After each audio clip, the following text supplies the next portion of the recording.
지난 내용이라 좀 일장의 시간을 조금 쏟고 있는데요. 지난 시간 얘기를 좀 간단히 좀 요약을 하면 저기 강학습 뭐 지지난 시간까지 좀 간단히 또 더 요약을 하면 강학습을 규정짓는 굉장히 중요한 퀘스천입니다, 사실은. 왜냐하면 실제로 이 강학습을 실생활에 적용하려는 사람들이 항상 제일 궁금해하는 대목이고요. 뭐냐면 인더스트리에서 굉장히 중요한 게 던지는 질문인데 지도학습과 광학습이 어떻게 다른가 이거에 대해서 사실은 전문가들도 많이 헷갈립니다. 사실은 워낙 굉장히 유사한 부분도 많고 이제 오늘 히스토리 얘기하면서 더 얘기가 나오겠지만 심지어는 60, 70년대 전문가들조차도 굉장히 유명한 학자들조차도 지도학습과 광학습을 구분을 못하는 그러니까 광학습의 개념이 완벽하게 정립이 된 게 1980년대 이후라는 뜻이죠. 그래서 이제 그런 역사적인 배경 때문에 지도학습과 광학습의 차이점, 사실 너무 유사한 점들이 많기 때문에 굉장히 헷갈려하고 뭐 전문가들조차도 사실 그걸 구별을 못했던 사람들, 뭐 요즘은 안 그렇겠지만 이 맞다라는 점. 그래서 다시 한번 정확하게 디파인을 하면 두 가지 중요한 구성 요소가 있다. 그러니까 지도학습과 다른 점은 이게 첫 번째는 환경과 인터랙션을 하면서 점차적으로 데이터를 모아나가는 것이 강학습의 핵심적인 첫 번째 구성 요소다. 그리고 두 번째 구성 요소는 시간축상에서 점차적으로 학습을 해나가는. 그러니까 시간축이 없으면 지도학습하고 차이가 거의 없어집니다. 사실은 지도학습도 보면 시간축으로 모아놓은 데이터를 한꺼번에 다 모아놓고 나중에 데이터를 다 모아놓은 다음에 돌려버리면 사실 강학습하고 비슷한 효과를 낼 수밖에 없으니까. 그래서 그 두 가지 측면을 여러분들이 잘 생각을 해야 되고 그래서 강학습을 적용할지 지도학습을 적용해야 될지 판단을 할 때 그 두 가지 요소가 있다 그러면 강학습으로 가는 거고 아니면 그 요소를 만족하기가 어렵다 그러면 지도학습으로 시간이 걸리더라도 데이터를 많이 모아서 가는 수밖에 없다. 그래서 강학습의 어떻게 보면 그 두 가지 요소 때문에 생기는 중요한 강점은 뭐냐면 장점은 강학습은 태생적으로 온라인 학습적인 요소가 있다. 그러니까 점차적으로 학습을 해나가니까. 물론 온라인 학습은 또 다른 엄밀하게 정의하면 또 다른 개념이긴 합니다. 근데 어쨌든 완전히 다른 분야이긴 하지만 태생적으로 온라인 러닝이 가능한 점이 어떻게 보면 강학습의 중요한 강점이 되겠다라는 거죠. 그래서 뭔가 지속적으로 계속 학습을 해야 되는 상황이 필요하다 그러면 강학습을 가는 게 또 여전히 강점이 있을 수 있다라는 얘기를 할 수 있고요. 그다음에 이제 강학습의 구성 요소 세 가지 얘기했었죠. 그래서 팔러시, 밸류, 그다음에 모델 이렇게 얘기했고, 그다음에 이제 우리가 나중에 설명하는 강학습의 그 에이전트를 만드는 방법론들이 또 방법론들 또 두 가지 시각으로 구분할 수 있다. 이렇게 했습니다. 플러스 베이스드, 뭐 밸류 베이스드, 그다음에 그 두 개를 결합하는 뭐 벡터 크리틱, 그다음에 이제 모델이 있느냐 없느냐 입장에서 또 모델 베이스드 아닌 모델이 모델 프리인 경우 그래서 그 부분들은 자세히 설명을 했습니다. 자, 히스토리를 얘기하면서 또 다시 등장합니다. 그런 얘기들을 다시 한번 얘기할 테고요. 그리고 이제 지난 시간에 얘기한 또 중요한 얘기 중에 하나가 그 맛집 탐방을 예를 들었었죠. 맛집 탐방에 두 가지 전략이 있다. 맨날 단골만 가는 전략, 엑스플로이테이션. 그다음에 새로운 데를 시도해보는 전략, 익스플로레이션이 있다. 그래서 모든 강학습은 사실은 뭐 나중에 이제 우리가 10장까지 마치면 알겠지만 알고리즘 성능들이 비슷비슷합니다. 결국은 뭔 얘기가 되냐면 결국 더 중요한 거는 알고리즘을 뭘 쓰냐가 보다는 어떻게 하면 이 exploitation, exploration, 특히 그 중에 exploration입니다. exploitation은 지도학습에서 이미 많이 하고 있는 거기 때문에 어떻게 보면 exploration이 강학습의 어떻게 보면 철학에 맞는 어떤 핵심 요소라고 할 수 있겠죠. 그래서 이 exploration을 어떻게 적절하게 잘 활용하느냐가 성능에 지대한 영향을 미친다라는 걸 이제 나중에 설명을 하면서 좀 실험적인 임필컬한 부분이긴 하지만 언급을 하도록 하겠고요. 자, 오늘 사실은 이 1장에서 의외로 제일 중요한 게 이 히스토리입니다. 지난번에 설명했듯이 히스토리가 그냥 단순하게 옛날 얘기를 하자는 게 아니고 강학습을 발전시켜온 세 가지 배경되는 어떤 방법론들이 있다는 얘기입니다. 그래서 각각의 방법론들이 어떻게 발전이 되었고 서로 어떻게 결합이 되었는가 그거를 여기서 간략하게나마 여러분들 잘 이해를 하면 앞으로 굉장히 복잡한 아이디어나 알고리즘들이 많이 등장하는데 처음 들으면 굉장히 뜬금없는 아이디어들도 굉장히 많이 등장합니다. 그런 것들을 이 히스토리컬한 관점에서 본다 그러면 굉장히 쉽게 여러분들이 이해를 할 수가 있습니다. 그래서 지난 시간에 얘기했듯이 첫 번째 트렌드가 시행착오 학습이라고 불렀죠. 트라이얼 에러 러닝.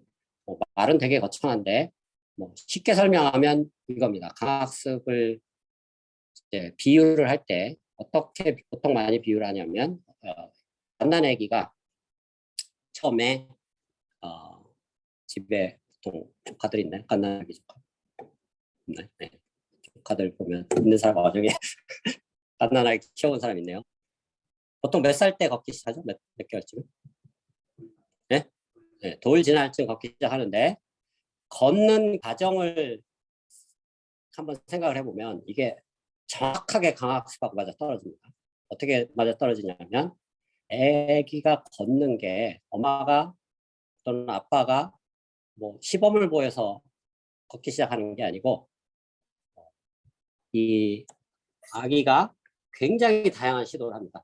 누워서 지내다가 옆으로 한 팔 짚고 일어나 보기도 하고 아니면 엎어지거나 뒤로 누워서 예를 들면 엉덩이를 치고 일어나거나 다리를 활용할 수도 있고 옆으로 돌아가면서 일어날 수도 있고 굉장히 무수히 많은 다양한 시도를 하다가 우연히 예를 들면 한 발을 짚고 또 한 팔을 쥐어서 힘을 줬더니 일어나지네 하면은 이제 그거를 계속 반복하면서 그 행동을 반복하면서 그걸 계속 발전시켜서 어느 순간에 보면 아기가 갑자기 일어나서 걷고 있다는.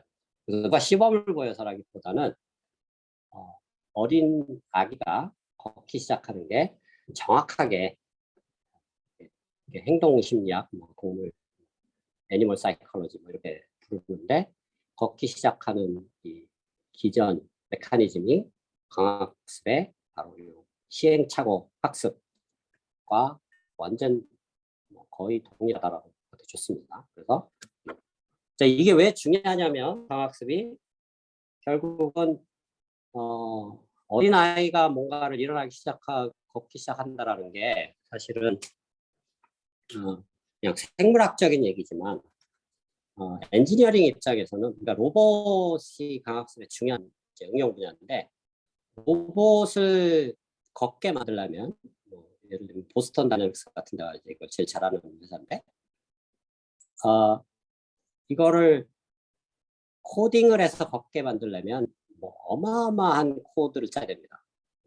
중력, 가속도, 앵귤라 빌러시티, 각 조인트가 한 열 몇 개가 있으면 열 몇 개, 위치며 각도며 걸리는 힘 이런 걸 다 계산해서 몇만 라인의 코드를 짜야 되는데 이게 전통적인 방식이죠. 말도 안 되는 그리고 해서도 안 될 일인데 강학습적인 방법론을 쓴다면 이 로봇이 무수히 많은 어린이처럼 시행착오를 하면서 물론 시간은 걸리겠죠. 시간은 걸리겠지만 무수히 많은 시간 시행을 하면서 찾아 나가면 사실 코드를 수만 마리는 안 짜더라도 나중에 배우는 간단한 몇 가지의 큐러닝, DQN 이런 정도의 간단한 그 코드만 가지고 걷게 만들 수 있다는 얘기입니다. 자, 그러면서 굉장히 중요한 하나의 트렌드가 되겠고, 두 번째 중요한 트렌드가 이제 그 제어 이론 쪽에서 우리가 이제 다음 챕터부터 배울 내용입니다. 자동 제어 옵티멀 컨트롤 쪽에서 다이나믹 프로그래밍이라는 방법으로 완전히 좀 수학적인 엔지니어링적인 어떤 트렌드였고, 아까 얘기한 시행착오 학습은 어떻게 보면 뇌과학, 심리학, 행동심리학 이런 쪽에서, 그러니까 생물학 쪽에서 왔다라고 보면 되고요. 세 번째 조금 뭐 최근에 나오고 많이 안 알려져 있는 세 번째 이제 중요한 메소드로지가 TD 러닝이라고 해서 이름이 생소할 수도 있는데 처음 듣는 사람은 Temporal Difference Learning이라는 이런 방법론, 이 세 가지가 중요한 이제 방법론이라는 얘기고, 이제 현대적인 트렌드들은 이 세 가지 요소를 다 결합해서 가려는 게 트렌드입니다. 그래서 그런 측면에서 어느 하나도 덜 중요한 게 없다라고 볼 수 있고, 이 처음 이 방법론인 트라이얼 에러 러닝은 어떻게 보면 우리가 지난 시간에 다뤘던 exploration 개념이 근본적으로 들어가 있다라고도 볼 수 있습니다. 왜냐하면 다양한 시행을 하고 실수를 해서 그거를 잘 안 되는 놈은 무시하고 잘 되는 놈은 계속 강화하고, 그래서 강학습이라는 그 용어가 거기서 나온 겁니다. 잘 되는 놈을 더 계속 이제 영구적으로 계속 시행하겠다는 의미로 강학습이라는 용어가 나왔는데, 지난번에 이제 설명한 그 파블로프, 이렇게 유명한 그 동물 생물학자 파블로프가 이제 강화라는 개념을 단어를 처음 쓰기 시작했다라고 얘기했었죠. 그래서 이 exploration이 여기에 이미 태생적으로 중요하게 들어가 있다라는 측면에서 이게 중요하다는 얘기고요.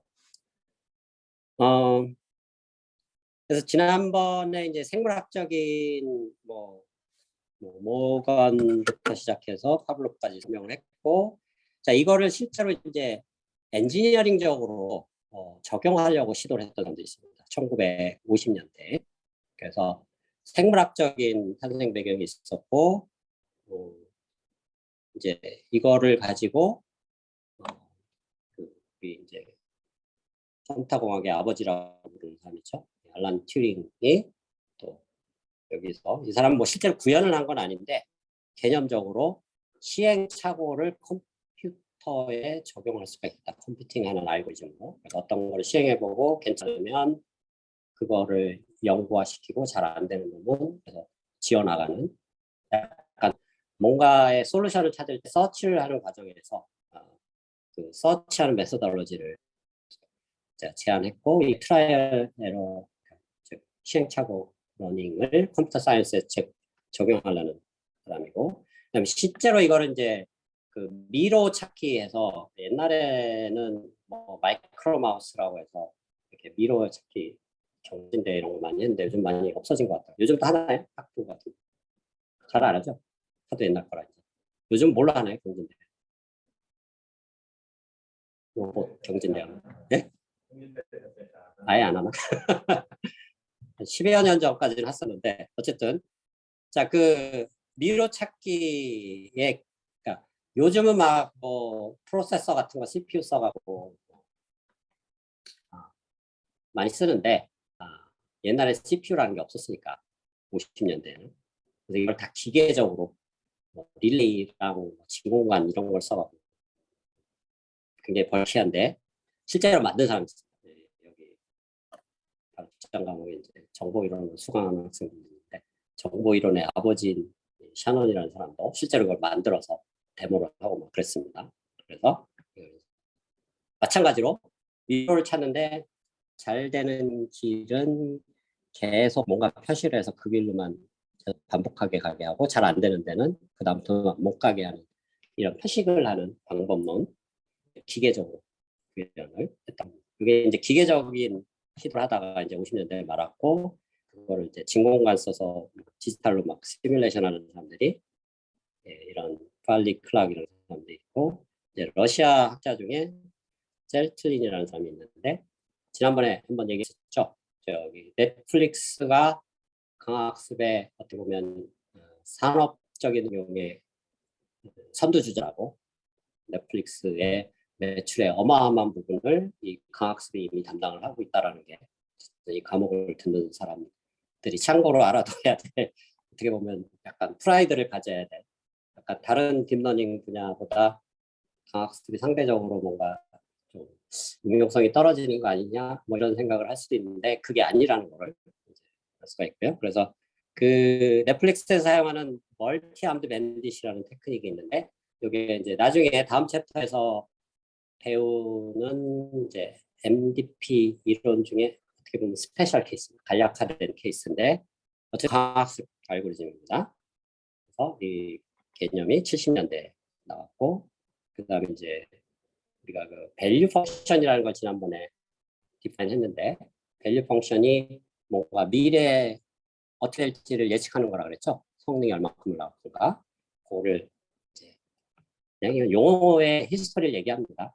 그 밸류 펑션을 보통 비판자라고 보통 다르게 이자에서 부르는데 크리틱이라고 그리고 그 크리틱이라는 용어를 이 세 사람이 만들었고 사실은 딥러닝 역사에서 이 위드로라는 사람이 스탠포드 교수였고 60년대 지금 아마 돌아가셨는지 살아계신지 모르겠는데 어쨌든 이쪽 분야에서는 굉장히 유명한 분입니다. 그래서 이분이 강학습에도 어떤 이런 공헌을 했다. 그리고 이 70년대까지 조금 연구하다가 그 이후에는 완전히 이 엔지니어링 쪽에서 이 분야에서는 완전히 사라졌습니다. 이 개념이 시행착오 한다는 게 뭐 말이 쉽지 시행을 한두 번 하는 게 아니고 그냥 수십만 번을 해야 되기 때문에 이게 효율성이 떨어질 수밖에 없겠죠. 그러다 보니까 수십만 번, 수백만 번을 해야 되니까. 그래서 약간 이제 그냥 침체기에 빠져서 아무도 들여다보질 않다가 이 책의 저자인 서튼 교수 그룹하고 바토하고 그다음에 플럭트라는 사람이 이거를 리바이벌을 시켜서 이 시행착오하는 결국 시행착오라는 게 그냥 현대적인 과학습 입장에서 보면 익스플로레이션을 한다. 그래서 전통 조금 이따 두 번째 말하는 그 옵티멀 컨트롤 다이나믹 프로그래밍 입장에서는 이 시행착오나 엑스플로레이션 같은 개념조차 존재하지 않는데 그 개념이 이제 들어오기 시작했다라는 겁니다. 이게 70년대부터 이제 자동 제어가 이제 다음 챕터부터 깊이 다룰 내용인데 이 부분이 이론적으로는 우리가 한 2장부터 5장까지 다루는 내용이 대부분 이 내용입니다. 그래서 어떻게 보면은 그 지난번에 설명했지만 엄밀한 과학습은 아닙니다. 과학습의 뭐 원적격은 되는데 그 어떻게 보면 과학습이라기보다는 지난 시간에 설명한 모델이 주어져 있을 때 모든 정보를 다 알고 있기 때문에 그냥 미래까지 다 계산해서 옵티멀한 최적의 팔러시를 만들어낼 수 있는 그런 기법인데 자 이것들이 강학습이 아니라고 해서 안 중요하냐 그게 아니라 이런 요소들이 이제 녹아 들어가야 좋은 강학습 알고리즘이 만들어질 수가 있기 때문에 우리가 이걸 필수로 배워야 된다 라는 얘기가 되겠고요.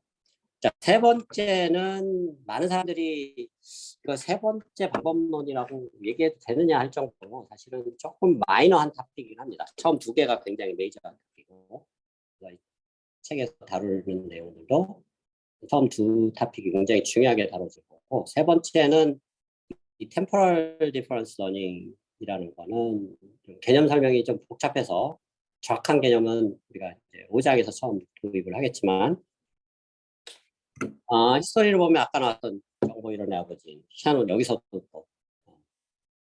첫 아이디어를 제시를 합니다. 1950년대에 이름을 좀 다르게 썼지만 세컨더리 인포서라고 해서 사멜이라는 사람하고 개념을 제시를 했고요. 아까 그 얘기한 미로 찾기 같은 걸 할 때.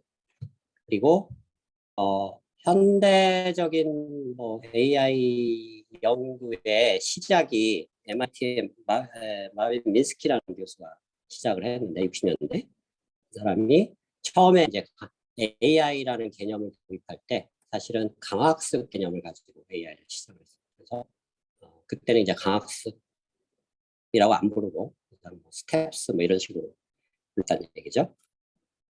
그래서 TD 러닝의 이제 최초의 알고리즘이 70년대에 위튼이라는 사람이 나왔고 그거를 조금 더 이제 확장한 개념, 약간 이 트라이얼 러닝하고 좀 확장한 개념입니다. 이 책의 저자인 서튼이라는 책의 저자가 정말로 대가 있다. 강학습의 거의 현대적인 강학습의 아버지 걸 된다고 보면 되겠습니다. 최근에는 학회에 가서 강연하는 걸 하는데 캐나다 알버타 대학의 교수시고 나이는 좀 많으십니다. 70대 넘으신 것 같은데 어쨌든 이제 엄청난 대가시다라는 거 좋은 책으로 우리가 공부를 하고 있다 라는 얘기가 되겠습니다. 근데 이 템포럴 디퍼런스 러닝을 하나의 방법론으로 해야 되느냐 아니면 마이너 테크닉으로 봐야 되느냐 역시 전문가들 사이에도 논란의 여지는 있는데 이제 이 서튼 교수의 관점에서 봤을 때는 이 템포럴 디퍼런스 러닝이 정말로 중요한 이유는 사람의 뇌과학적인 측면에서 실제로 사람의 뇌가 템포럴 디퍼런스 러닝의 그런 메커니즘을 가지고 움직이고 있다. 생물학적인 그런 모티베이션이 그리고 근거가 충분히 있다라고 생각을 해서 이게 굉장히 중요한 겁니다. 왜냐하면 AI라는 용어를 여러분들 생각해 보면 인공지능이죠. 결국 사람의 두뇌를 어떻게 모살할 건가가 AI의 목적입니다. 그렇죠? 사람의 두뇌가 하는 짓을 똑같이 따라하고 싶은 게 AI인데 사람의 두뇌에서 일어나는 일을 강학습도 쫓아가는 게 맞겠죠. 근데 그것과 가장 유사한 게 템포럴 디퍼런스라는 얘기고 시간이 없어서 다 설명을 못하지만 책의 15장에는 자세한 내용이 있는데 뇌과학적인 뭔가 오버뷰가 있습니다. 그래서 그 얘기만 해도 몇 시간 지나갈 테니까 간단하게 얘기하면 이 사람의 그 두뇌를 이루는 뉴런들 사이를 연결해주는 신경 전달 물질이 있고 그 신경 전달 물질을 이렇게 제어를 해주는 그런 뉴로 트랜스미터라는 것이 있어요. 화학적인 물질인데 들어본 사람도 있겠지만 도파민이라는 용어 좀 들어봤나요? 혹시? 이게 도파민이 의학적으로도 그렇고 그다음에 심리학적으로도 그렇고 굉장히 중요한 역할을 합니다. 지민이 혹시 저게 무슨 메뉴가 뜨는데 저거 녹화되는 건가? 안 되는 건가? 저는 상관없는 건가? 이렇게 괜찮고. 그래서 이 도파민이 도파민에 대해서만 얘기해도 몇 시간 걸릴 텐데 어쨌든 중요한 이유는 그 강화적인 시그널을 사실 두뇌 뉴런들의 시냅스에서 날려준다는 얘기가 실험적으로 최근에 생물학적으로 검증이 돼 있습니다. 생물학 실험하는 사람들이 실제 좀 잔인한 얘기지만 쥐의 뇌 뚜껑을 열고 탐침을 넣어서 막 신호를 날리고 했을 때 그러니까 어느 부분에 전기 신호를 줬더니 몇십 년 전에 실험을 했는데 쥐 뇌 어느 특정 부분에 탐침으로 신호를 줬더니 그러니까 어느 위치에서는 신호를 주고 어느 위치에서 신호를 안 주면 자꾸 그 위치로만 쫓아가는 그런 경향을 보였다고 합니다. 근데 그 나중에 알고 보니까 그 탐침을 꽂은 위치가 쥐 뇌에서 도파민을 분비하는 그런 뇌 영역에 있다라는 거. 그래서 그 최근에는 이제 뭐 오토지넥틱스라고 해서 생물학 쪽에서도 엄청나게 신기술들이 많이 있는데 뉴런들을 그 과학적으로 실제 갖고 자극을 할 수 있는 그런 기술들이 나왔습니다. 굉장히 신기술들이 그런 것들을 통해서 도파민을 분비하는 그런 부분에 실제 이런 기전들이 있다는 게 현대적으로 지금 많이 밝혀지고 있어서 이게 생물학적으로 굉장히 중요한 역할을 하고 있다. 그리고 그다음에 도파민이 사실은 뭔가를 강화하고 못하게 하는 그런 역할을 하다 보니까 이게 뭐 들은 사람 알고 있겠지만 사람이 뭐에 중독되는 현상에 가장 중요한 역할을 합니다.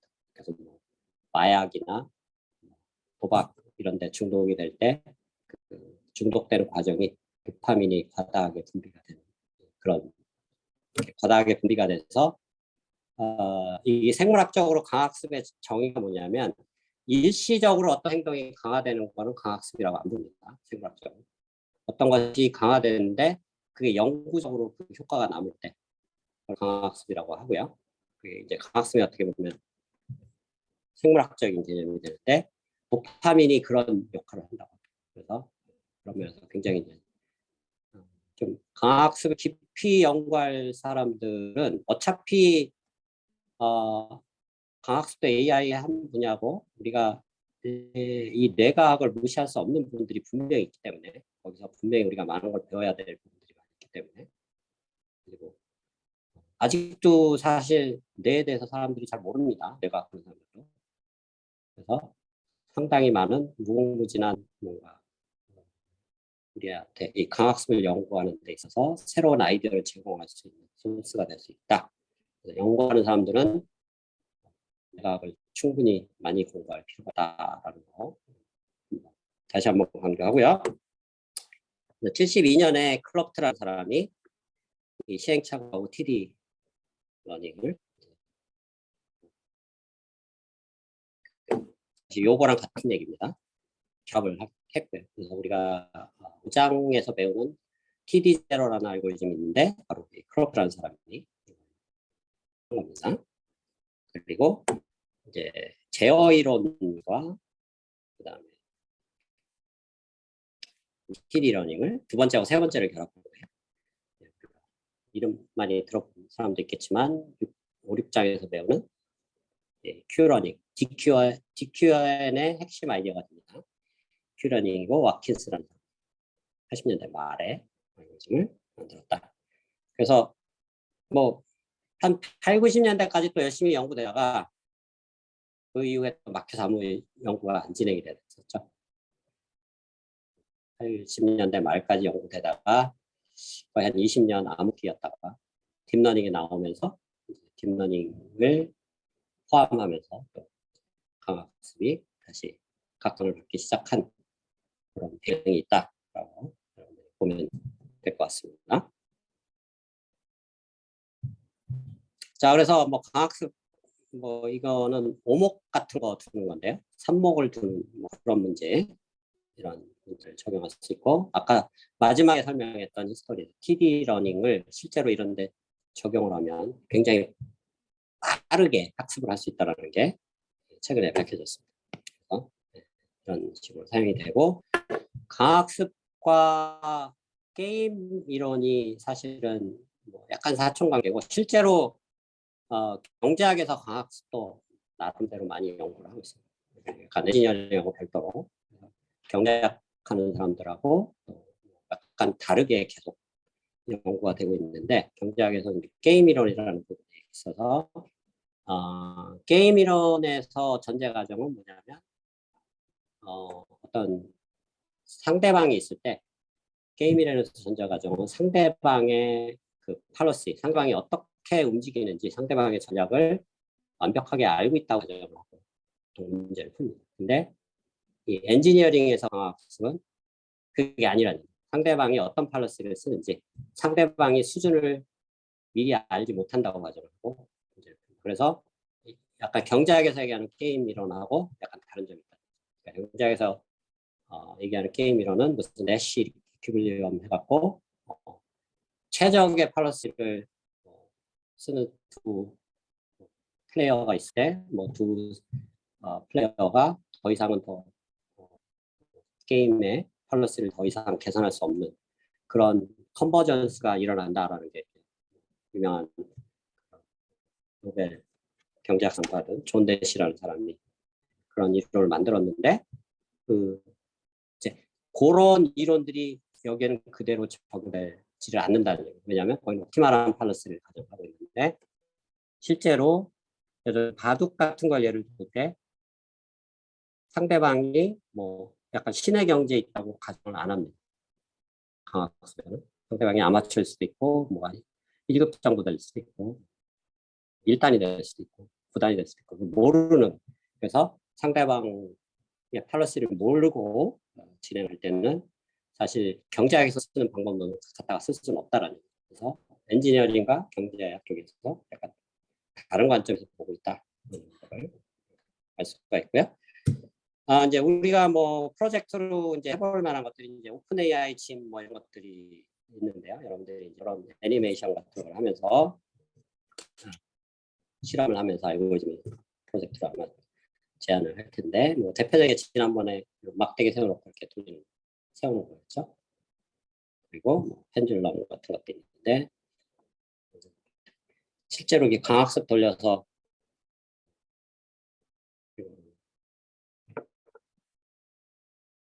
실험 학습된 결과를 이렇게 애니메이션 만드는 것도 있습니다. 그래서 학습이 잘 되면 나중에 여러분들이 DQN이나 이런 알고리즘들로 이런 걸 한번 실험을 해볼 수가 있고 펜듈럼이 좀 A인데 그러니까 이거를 이제 위로 세우는 거죠. 이렇게 이쪽을 임팩트를 줘갖고 스텝이 거듭되면서 세울 수 있다. 뭐 이런 얘기고요. 좀 쉬운 문제긴 하지만 토익 example로 좀 example이 되겠다라는 얘기고요.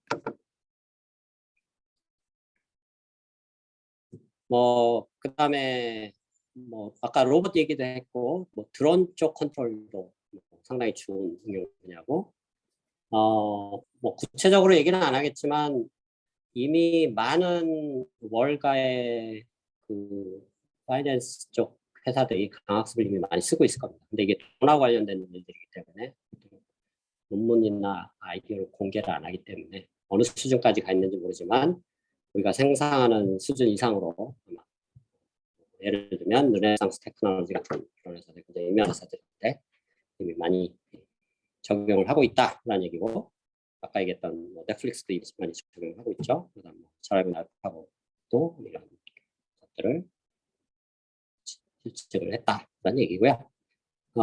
시간이 되면 알파고 쪽도 뭐 간단하게 구조를 아마 뭐 애플리케이션 쪽 마지막 챕터에서 한번 다루게 될 수도 있는데 어쨌든 시간이 남으면 어떤 구조로 돼 있는지 그런 부분들을 해볼 수 있습니다. 근데 이제 참고로 알파고인 경우에는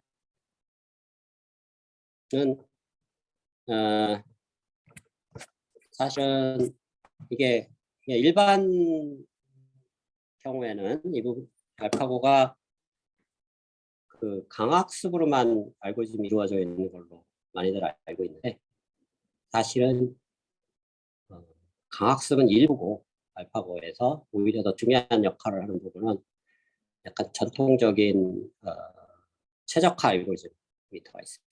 이게 MCTS라는 알고리즘인데 그거는 엄밀하게 얘기하면 뭐 강학습이라기보다는 서치를 하는 알고리즘인데 그게 오히려 더 중요한 역할을 하는 부분이다. 근데 이제 알파고의 키포인트는 알파고 설명 잘 하는데 이런 전통적인 서치 알고리즘에 우리가 앞으로 배우는 그런 강학습적인 딥러닝 기반의 강학습적인 아이디어를 절묘하게 결합한 것이 구글 딥마인드에서 만든 알파고의 키포인트가 되겠다. 그래서 그냥 알파고를 단순히 강학습, 우리 수업 시간에 배우는 단순한 강학습으로 하면 되겠지 했다가는 큰 오산입니다. 그거 외에 뭔가 좀 중요한 역할을, 더 중요한 역할을 하고 있는 전통적인 서치 알고리즘이 있다. 이거를 기억하고 이제 넘어가도록 하겠습니다. 그래서 1장은 다 끝났고요. 1장까지 궁금한 거 있으면 질문해도 좋습니다.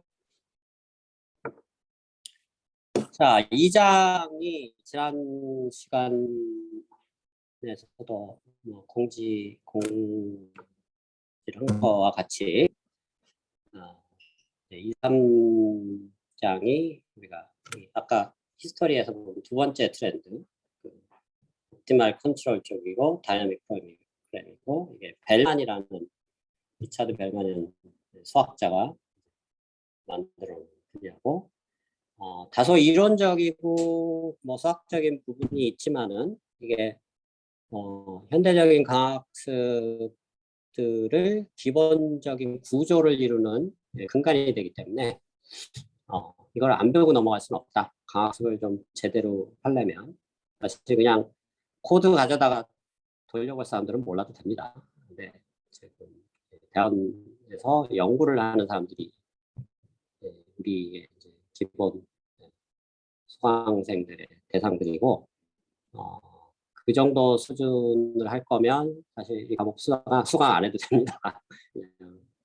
코드 다운로드 받아서 돌려보기만 하면 되니까. 그게 아니고 그런 구성 요소들이 어떤 배경에서 어떻게 설계가 되어 있는지를 우리가 알고, 그걸 알아야 뭐가 문제점이 있고 어떤 식으로 개선해 나갈지 알 수가 있겠죠.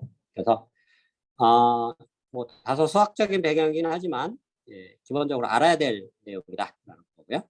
마르코프 디시전 프로세스가 어떻게 보면 이 다이나믹 프로그래밍의 배경이 되는 이론이다라고 보면 되겠습니다. 확률 이론입니다. 그래서 기본적으로 확률 이론을 여러분들이 좀 어느 정도 복습을 하고 와야 될 것 같고요. 자, 이 부분은 1장에서 이미 다 얘기한 거죠. 에이전트가 있고 환경이 있고, 그다음에 현재 스테이트가 있고, 현재 리워드를 받아서 어떤 액션을 취하고, 액션을 취한다는 얘기는 환경에 영향을 미친다. 환경에 인터랙션하는 부분이 영향을 미치고 영향을 받는 거죠. 영향을 미치는 게 액션이고, 영향을 받는 거는 다음 스텝에서 리워드가 나온다고 했죠. 어떤 스칼라 시그널이 나옵니다. 지금 예를 들어 지금 네가 어떤 일을 잘하고 있다. 아까 베이비를 예를 들었는데, 베이비가 일어날 때 상황을 리워드로 얘기한다면, 못 일어나면 여러 가지 한 번 시행하는 게 다양한 시도를 할 때 한 번 시행하는 게 액션입니다. 그리고 그러면 대부분의 경우 초반에는 실패하겠죠. 실패하면 리워드는 제로. 근데 우연히 어느 시점에 일어나게 돼요. 그러면 리워드가 1이 됩니다. 그래서 0, 1의 이런 리워드로 베이비가 결국은 강학습을 학습하는 과정이라고 여러분들이 쉽게 이해를 해도 됩니다. 그래서 이러는 과정, 하나의 타스크라고 볼 수 있고, 전체적으로 이런 구성 요소로 이루어져 있다. 그래서 리워드에 대한 어떤 가정이 있는데, 이건 뭐 어떻게 보면 증명할 수 있는 게 아니기 때문에 가정이라고 하는 거죠. 그래서 목적을 우리가 말하는 시간별로 주어지는 이 리워드들의 합을, 이거는 이제 나중에 우리가 리턴이라고 디파인을 할 텐데, 리턴이 사실은 엄밀하게 얘기하면 확률적인 확률 변수입니다. 왔다 갔다 하는 변수인데, 이것들의 평균값을 최대화하는 것이 그 태스크의 목적을 달성하는 것과 부합한다. 근데 이게 뭐 증명이 되는 건 아니죠. 그냥 그렇게 믿자라는 얘기입니다. 또 실험을 해보면 대체 그렇고. 그래서 리워드를 맥시마이즈, 그러니까 리워드의 합을 맥시마이즈하는 게 목적 달성과 일치한다라는 게 이제 가정이 되겠고요. 자, 이걸 믿고 가자는 얘기입니다. 실제로 대체로 다 믿는다는 얘기고요. 자, 그래서 리워드를 어떤 식으로 설정할까는, 이거는 이제 알고리즘, 에이전트 알고리즘 설계하는 사람입니다. 근데 대체로 그냥 어떤 간단한 대략의 룰이 있습니다. 무슨 얘기냐면 뭔가 원하는 거를 시간에 상관없이 뭐 하기만 하면 성공만 시키면 되는 경우는 성공 안 했을 때는 리워드가 0이고 바이너리 케이스만 따져볼 때 성공하면 뭐 아기가 일어난다 이럴 때는 리워드가 1 이렇게 주면 돼요. 시간이 얼마나 걸리는게 상관이 없는 경우의 타스크입니다. 그러니까 대표적인 예시가 아기가 일어나는 그런 타스크가 되고요. 근데 시간이 또 중요할 때가 있습니다. 어떤 때가 있냐면 아까 얘기했던 미로 찾기 또는 미로에서 빠져나오기. 미로에서 빠져나오는데 어떤 에이전트는 뭐 1분 만에 빠져나오는데 어떤 에이전트는 뭐 10일이 걸린다. 근데 둘 다 똑같은 상황으로 리워드 주는 건 말이 안 되죠. 그러니까 시간이 오래 걸리는 사람한테 페널티 줘야 돼. 그럴 때는 네거티브 리워드도 가능하다. 그래서 시간이 오래 걸리는 사람한테 페널티를 주기 위해서 한 스텝 한 스텝 지나갈 때마다 마이너스 1을 주는. 그래서 결국은 여기서는 포지티브 리워드는 아예 없습니다. 시간을 리워드를 맥시마이즈 한다는 얘기는 결국은 다 음수인데 누가 절대값이 작은 음수가 되느냐, 즉 크기가 가장 큰 음수가 되는, 그러니까 맥시마이즈를 하는, 그러니까 리워드의 합을 맥시마이즈하는 입장에서 그렇죠. 그래서 시간이 적게 걸린다는 얘기는 시간이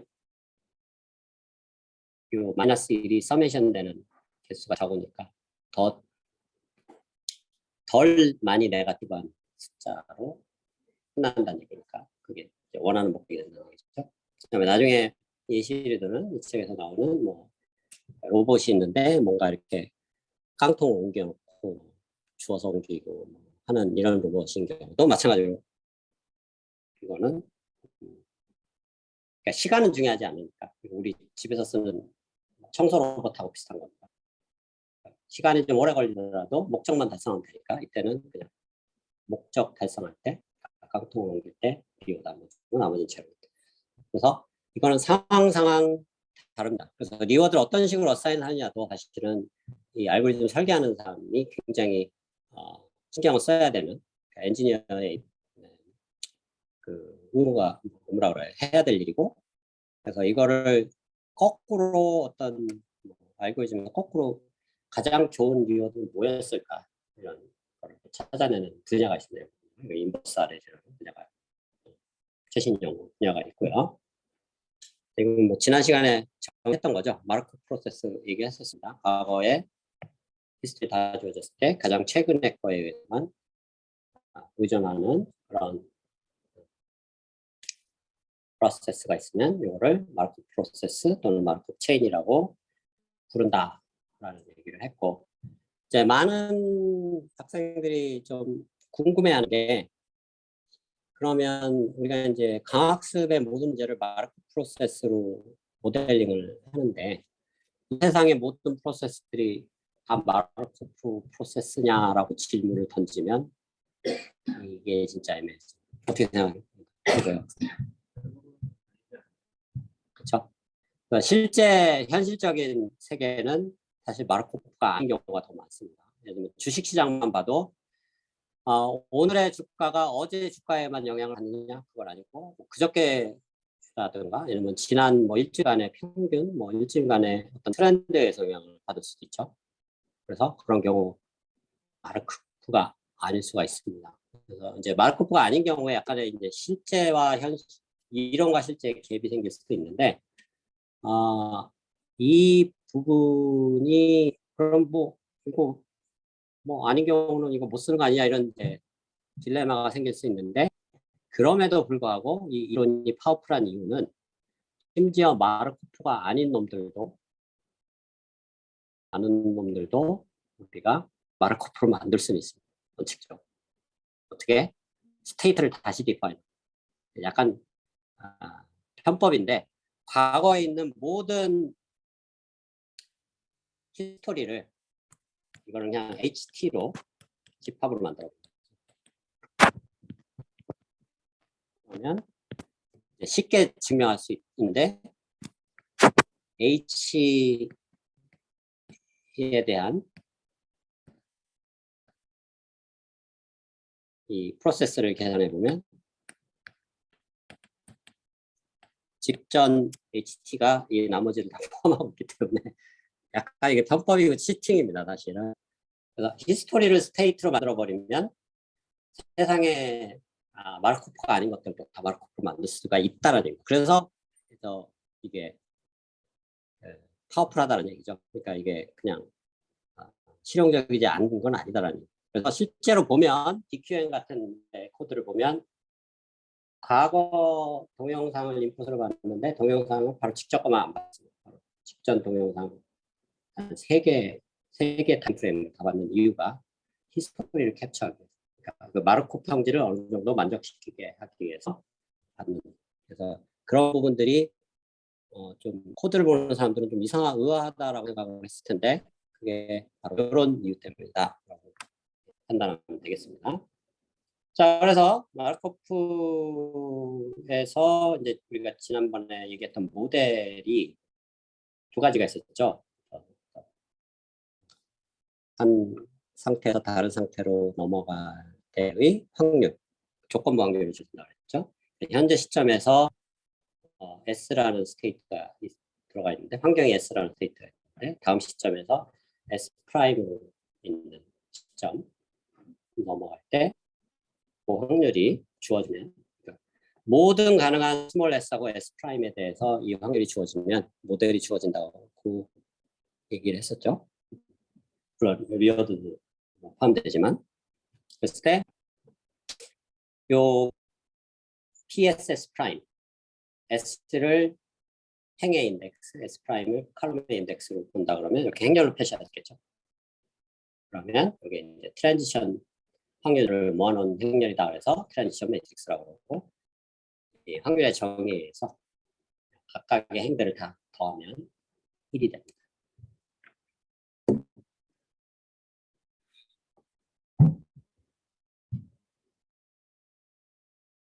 자, 그래서 시간이 이렇게 빨리 가네. 자, 마르코프 프로세스를 이제 뭐 정의를 내리자면 이 2개의 구성 요소로 이루어지는데 스테이트, 가능한 스테이트의 집합, 이걸 라지 S라고 그러고요. 그다음에 아까 정의한 트랜지션 매트릭스, 이 2개의 구성 요소, 커플이라고 합니다. 그래서 이 2개의 구성 요소로 이루어져 있다. 마르코프 프로세스는 2개의 구성 요소만 주어지면 정해진다라고 얘기하는 겁니다. 자, 그래서 쫓다가 이제 마르코프 프로세스가 뭐 실제 뭐 어떤 것들이냐 뭐 그런 것들을 이제 생각해 볼 수 있는데 이제 예시를 들면서 이따 설명을 하도록 하겠습니다. 예를 들면 스테이트가 2개만 있는 경우 0이라는 스테이트하고 1이라는 스테이트가 있을 때 0에서 1로 넘어가는 확률도 있고 1에서 0으로 넘어가는 확률도 있죠. 그 다음에 셀프롭이라고 해서 0에서 0으로 다시 돌아가는 확률, 1에서 1로 다시 돌아가는 확률. 이게 어떻게 보면 가장 심플한 확률이 그러니까 마르코프 프로세스입니다. 스테이트가 2개가 있고 자, 확률은 이 나가는 화살표들 동그라미에서 나가는 화살표들이 합이 1이 돼야 되니까 이러면 알파, 이러면 알파, 이러면 베타면 이러면 마이너스 베타가 되겠죠. 그래서 이 경우에 다시 이거는 숙제로 내면 좋을 것 같은데 이 트랜지션 프로블 매트릭스는 어떤 모양이 될 거죠. 한번 여러분들이 집에서 생각해 보기 바랍니다. 자, 이런 게 예시가 되겠고요. 자, 마르코프 리워드 프로세스는 방금 배운 마르코프 프로세스에 그러니까 리워드라는 거를 추가한 겁니다.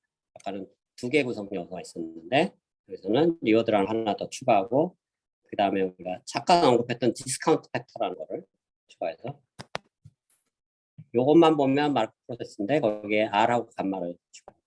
R은 리워드에 대한 것들이고, 그 다음에 리워드 펑션입니다. 엄밀하게 얘기하면 이렇게 주어지는 리워드 펑션이 되고, 감마는 스칼라식고 0에서 1 사이로.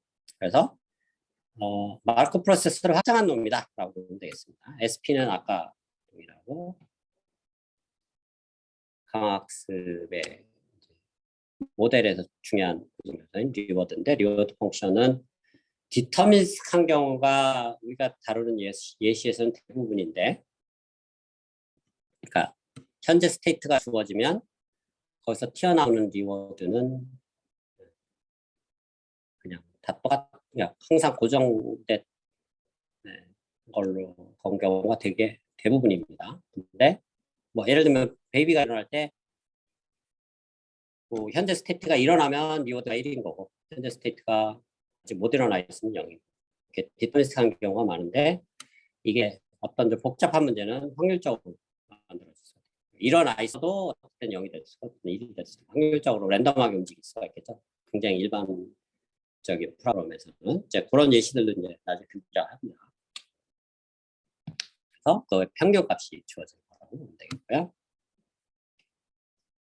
그 다음에 이제 디스카운트는 지난번에 얘기했듯이 일종의 은행에서 말하는 은행 의자라고 동일한, 무슨 얘기냐면 좀 이따가 이제 리턴이라는 걸 디파인하는데, 미래에 나오는 모든 리워드들, 각 타임별 리워드들 다 더해주는데, 이게 이제 동물 행동심리학에서도 중요한 건데, 당장 발생하는 리워드가 큰 놈일수록 거기에 맞춰 동물들이 행동합니다. 침팬지나 이런 걸, 동물들을 포유를 가지고 뭔가 이렇게 실험을 해보면, 그래서 심리학적으로도 뇌과학적으로도 의미가 있고, 그 다음에 뭐 미래에서 발생하는 그러니까 리워드들이 만약에 금전적인 거라 그러면 뭐 당연히 이자율을 쳐주는 게 낫겠죠.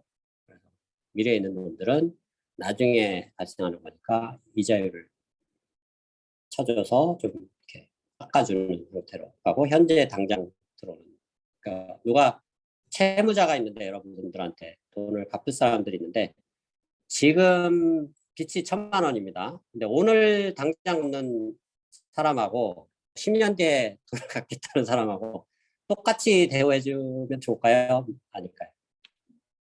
그러니까 10년 뒤에 갚겠다는 사람한테 더 많이 받는 게 나을까요? 적게 받는 게? 그렇죠. 더 많이 받아야죠. 그래서 10년 뒤에 1,000만 원을 주겠다는 얘기는 현재 가치는 적은 거니까 더 이제 낮춰줘야 되는, 감마를 해서. 그리고 실제로는 더 많이 받아야만 이제 현재 가치는 1,000만 원이 되겠죠. 자, 그 얘기입니다. 자, 그러면 리턴은 아까도 설명했듯이 리워드들을 다 합한 거죠. 먼 미래에 발생하는 리워드들을.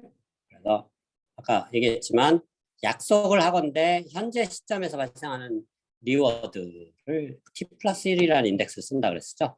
그래서 이게 T 플러스 1이라 넥스트 타임 스텝처럼 보이지만 현재 타임 스텝이다 라는 얘기고, 이렇게 다 더해진다는 얘기고, 이제 타스크라는 얘기를 했는데, 뭐 어떤 거가 일어나는 기간. 그래서 예를 들면 타스크가 끝이 없는 경우도 있고 끝이 있는 경우도 있습니다. 예를 들면 뭐 어떤 비디오 게임 같은 거를 할 때는 언젠가는 끝나게 돼 있죠. 뭐 내가 지든 이기든.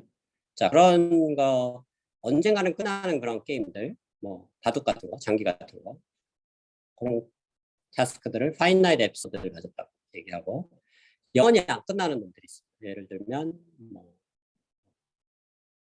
뭐가 좋을까요? 적절한 거는 뭐 예를 들면 주식시장, 뭐 주식시장에 내가 뭔가 계속 돈을 안 빼고 영원히 거기서 투자를 하겠다 그러면 지구 인류 문명이 멸망하지 않는 한은 계속 그냥 가는 거예요, 끝까지. 근데 계속 진행하면서 나의 자산을 늘려가고 싶고, 이게 이제 태스크의 목적이 되겠죠. 그래서 그런 태스크나 목적 가진 문제들이 얼마든지 있다는 얘기입니다.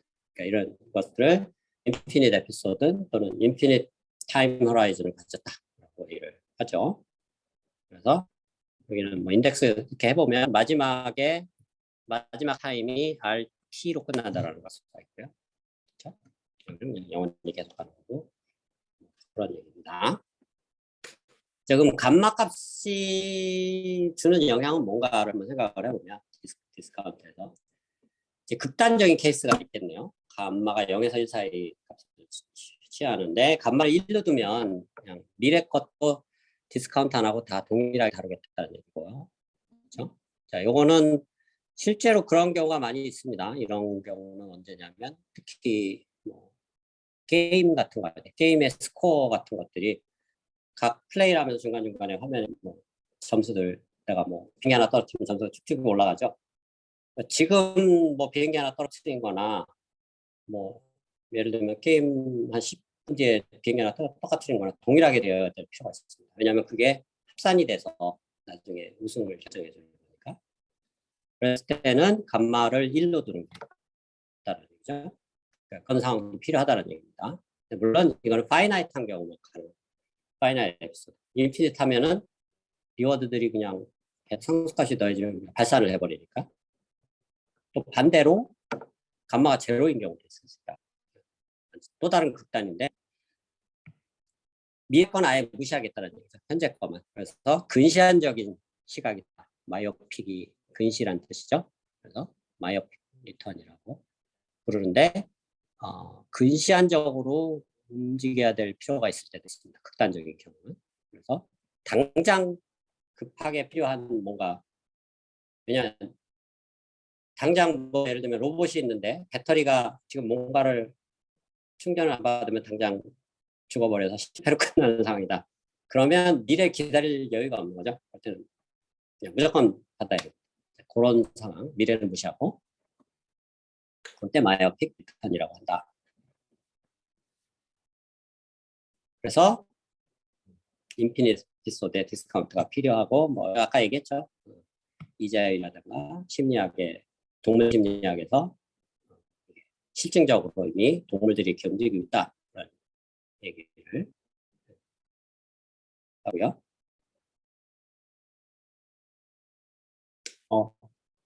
그 실제로 이제 침팬지한테 실험을 해보는데 예를 들면 뭐 침팬지들한테 동전을 주게 하고 뭐 예를 들면 동전을 지금 넣으면은 바나나를 하나 주고 그다음에 1시간 뒤에 동전을 넣으면 바나나를 2개 주는 뭐 이런 실험을 해보면 대부분의 동물들이 그냥 지금 당장 바나나 하나 받는 거를 선호한다고 합니다. 실제로 놀랍게도 주식 시장에서 인간들이 투자하는 그 추세도 딱 그 심리학을 따른다고 합니다. 놀랍게도. 그래서 이런 부분들이 사실은 동물 심리학하고도 인간 심리학하고도 밀접하게 연관이 되어 있다는 얘기고요. 그다음에 리워드들이 다 RT들이 그냥 상수다 보면 아까 감마를 1로 두면 발산한다고 그랬죠. 그런 의미에서 상수일 경우는 이제 각각의 리워드의 어떤 상수배 마이너스 감마분의 1만큼 형태로 주어졌다는 얘기고, 자, 이 부분은 이제 인피니트 에피소드, 인피니트 허라이즌인 경우에 어고딕 마커 프로세스라는 게 있는데 이제 MDP라는 게 있는데 그런 쪽에서도 중요한 역할을 합니다. 자, 그래서 우리가 강학습의 구성 요소 3가지가 있는데 그 중에 이제 팔러시, 원류, 밸류 뭐 이런 게 있다고 그랬죠. 그중에 밸류에 대해서 한번 제대로 정의를 내보자는 거죠. 수학적인 정의입니다. 밸류 펑션은 현재 스테이트가 주어졌을 때 아까 방금 전에 디파인한 리턴 그러니까 현재부터 먼 미래 모든 리턴들을 디스카운트해서 썸한 거죠. GT에 대한 평균값. GT가 이게 랜덤할 수 있으니까. 자, 여기서 이제 다이나믹 프로그래밍의 어떻게 보면 중요한 개념인 벨마니케이션이라는 게 원시적인 형태로 튀어나옵니다. 이 정의에 의해서. 자, 벨마니케이션은 일단 뭐 수식들이 좀 많이 등장하는데 여러분들이 좀 주로 봐야 될 것은 수식에 집중하지 말고 얘네들이 의미하는 바가 뭔가를 좀 볼 필요가 있다는 얘기죠. 그래서 이 벨만 이퀘이션은 유도를 하고 나면 어떤 이퀘이션을 말하냐면 벨만 이퀘이션의 이 밸류 펑션은 이렇게 정의에 의해서 계산한다면 어떤 문제가 있을 수 있냐면 정의만 들여다보면 GT라는 놈이 전체 미래에 대한 합이죠. 무슨 얘기냐면 그러니까 이 밸류 펑션을 구하려면 끝없는 미래에 대해서 다 알아야 돼. 먼 미래를 다 알아야 돼. 타임머신을 타고 가지 않는 건 계산할 수 있는 방법이 없다는 거죠. 벨만 이퀘이션의 뭐랄까 놀라운 뭐랄까요 효용성은 먼 미래를 다 보지 않고 한 스텝 앞에만 봐도 계산이 가능하다라는 게 놀라운 결과입니다. 자, 그게 왜 그렇게 되는지 정의로 한번 보자는 거죠. 그래서 GT를 방금 점처럼 이런 식처럼 프로에서 이렇고 첫 번째 항을 제한 나머지에 대해서 감마를 빼서 묶어보면 이렇게 표현이 되겠죠. 근데 이 식을 유심히 요 가로 안에 있는 걸 유심히 들여다보면 어서 많이 보는 겁니다. 이게 바로 뭐냐면 또 다른 GT인데 시점이 다른 것 뿐이죠. 아까는 GT가 현재 시점에서 봤는데 가로 안에 있는 놈은 다음 시점에서의 리턴이라는 거죠. GT 플러스 1이 된다. 자, 이제 여기서 좀 재미난 확률 이론적인 트릭이 있는데 당연한 얘기인데 확률이라고 하는 사람들은 워낙 자주 등장하니까 딱 한 번만 설명하고 넘어가겠습니다. 일단 확률 변수 x가 있고 이놈이 평균을 구한다고 치면 이걸 c라고 합시다.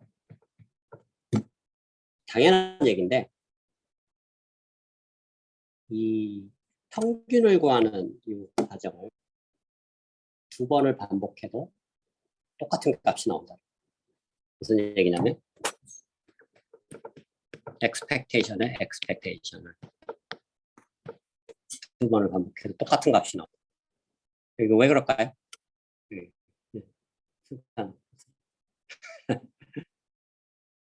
너무나 당연한 얘기인데 왜 그럴까요?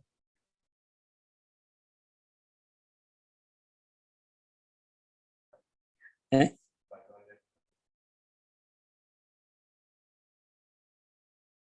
이렇게 학생?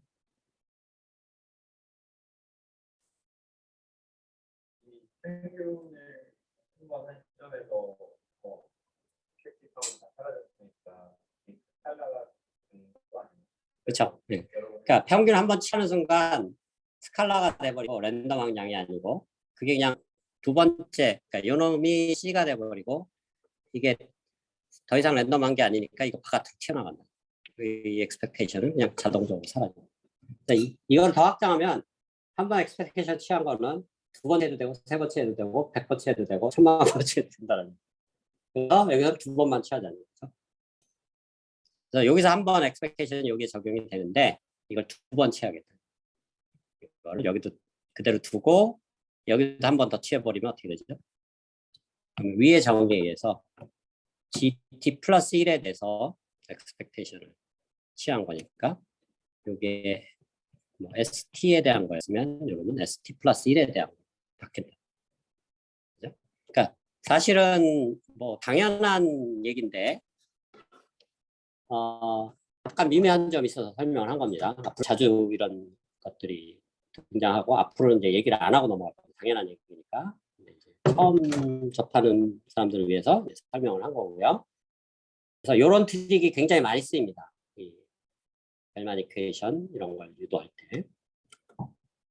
자, 그러면 이렇게 되고 리워드는 평균값을 RS라고 우리가 이미 디파인을 했고 감마는 상수니까 밖으로 튀어나가고 요것에 대한 평균은 또 어떻게 구할 거냐. 그거는 스테이트 트랜지션이 일어나기 때문에 트랜지션의 확률을 곱해서 지금 트랜지션이 시작하는 점이 있고 끝나는 점이 있는데, 그러니까 소스가 있고 타겟이 있는데 타겟에 대한 모든 가능한 그 경우에 대해서 확률을 취해주면 된다. 그리고 그 확률은 요게 된다. 그렇죠? 그래서 여기서 고정되어 있는 거는 소스에 대한 스테이트. 스몰 s는 이놈에 의해서 컨디션에 의해서 정해져 있기 때문에 이거는 바꾸면 안 된다는 얘기죠. 이미 주어져 있기 때문에 컨디션이. 그래서 이와 같은 식이 나오는데 식의 모양이 중요한 게 아니고, 그래서 여러분들이 놀래야 되는 부분은 원래 정의를 보면 이제 아까 얘기가 다시 반복됩니다. 원래 정의에 의하면 밸류 펑션을 구하려면 타임머신을 타고 가는 수밖에 없는데 먼 미래를 다 알아야 되는데 벨만 이퀘이션을 쓰면은 한 스텝 뒤에 값만 알면 된다. 물론 이게 리커시브한 구조는 있습니다. 자기 자신을 구하기 위해서 자기 자신을 알아야 되는 약간 좀 이상한 구조긴 한데 오히려 이거를 또 나중에 역이용을 할 수 있고 그 구조가 사실은 다이나믹 프로그래밍이라는 것의 기본적인 철학이 됩니다. 그래서 사실은 다이나믹 프로그래밍의 중요한 개념에서 다 설명이 된 건데 무슨 얘기냐면 현재 뭐를 계산을 해야 되는데 밸류 펑션이라는 놈을 그걸 사실은 먼 미래에 있는 걸 다 알았어야 되는데 다음 스텝만 가지고도 알 수 있는 이거를 이제 강학습에서는 정확하게 얘기하면 다이나믹 프로그래밍에서는 부스트래핑 한다라고 부릅니다. 카우보이들이 여기에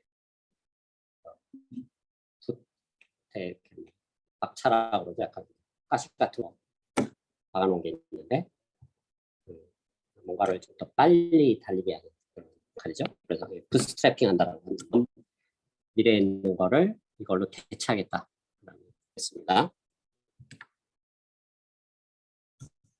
자, 그래서 우리가 원하는 아직 MDP까지 가지도 않았는데 사실은 요 중간 단계로 MRP라는 거에 대해서 우리가 다이나믹 프로그래밍, MDP로는 핵심적인 게 다이나믹 프로그래밍인데 그것의 핵심적인 개념을 여기서 어느 정도 다 이해를 했습니다. 80% 정도는 이해를 했다고 볼 수 있어요. 지금 설명한 걸 여러분들이 캐치를 했으면 그러면 이제 방금 요 수식으로 표현한 거를 그래픽화란 표현 방법으로 약간 이렇게 1대1 대응시킬 수가 있습니다.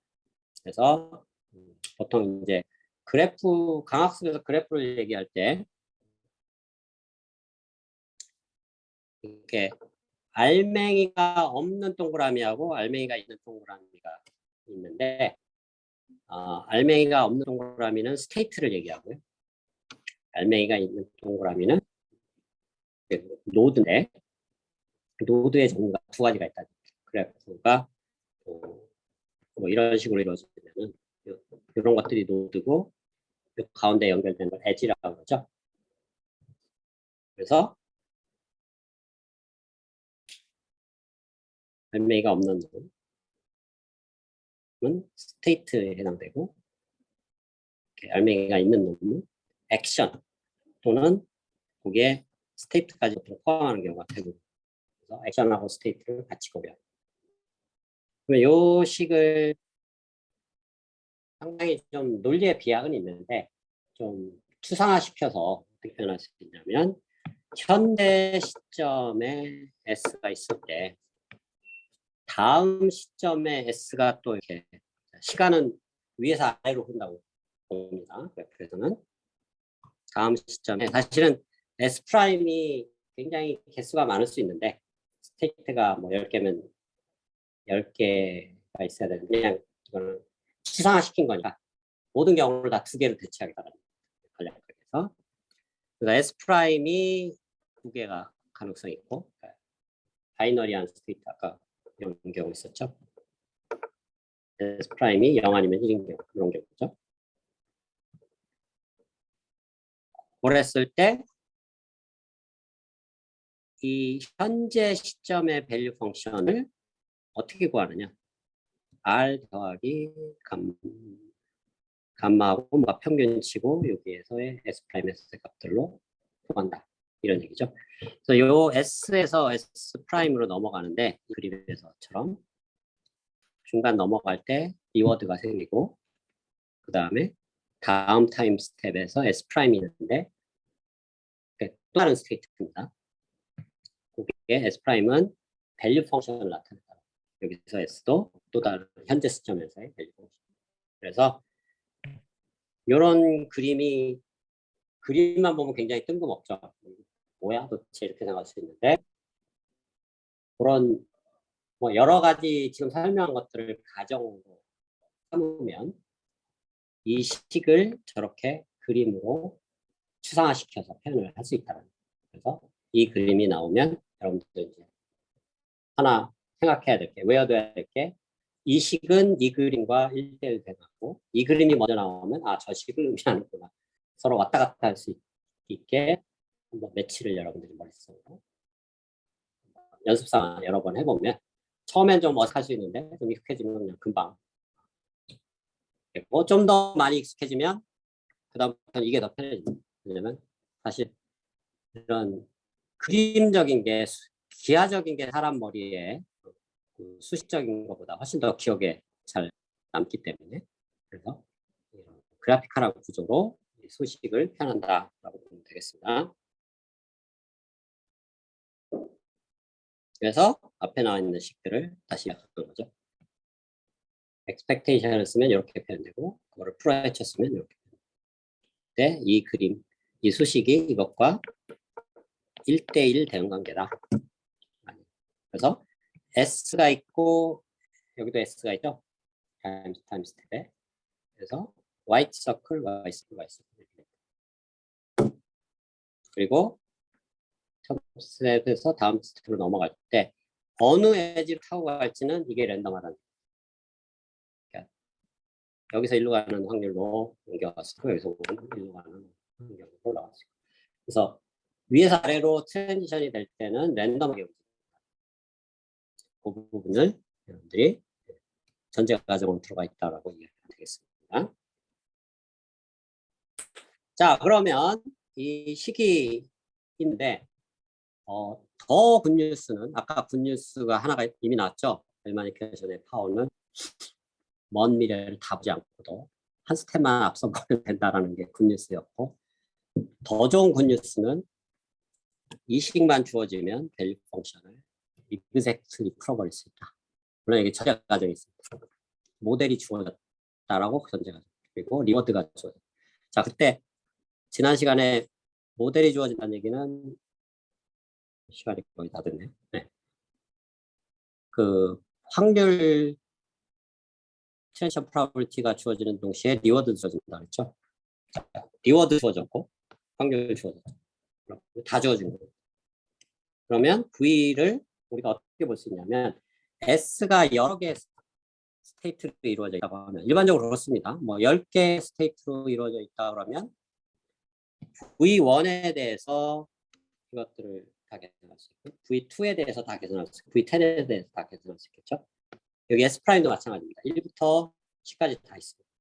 근데 이 서메이션을 유심히 바라보면 아까 디파인했던 트랜지션 매트릭스에다가 VS 프라임을 S 프라임이 1부터 10까지인 거를 칼럼으로 쭉 이어붙인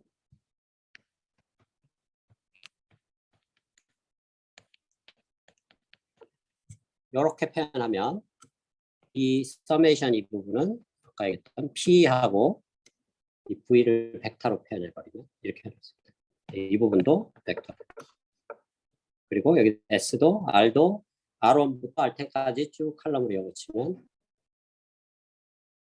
이런 식이 나옵니다. 이거를 요약한 게 이거.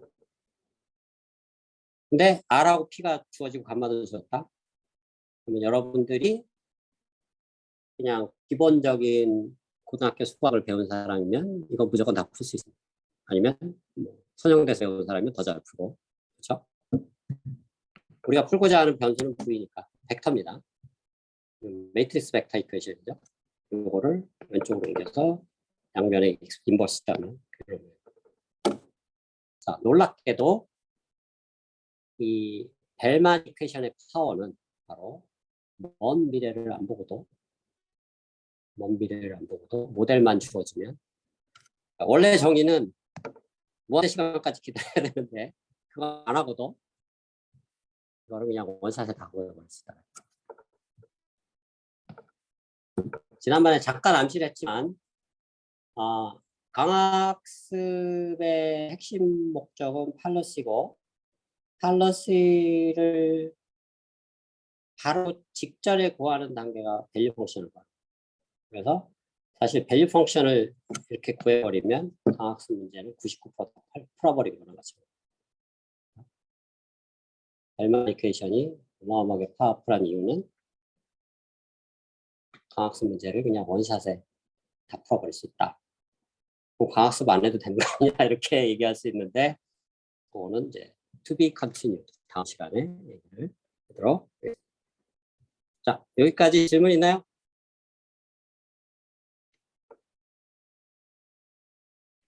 없으면 오늘은 여기까지 하도록 하겠습니다. 수고하셨습니다.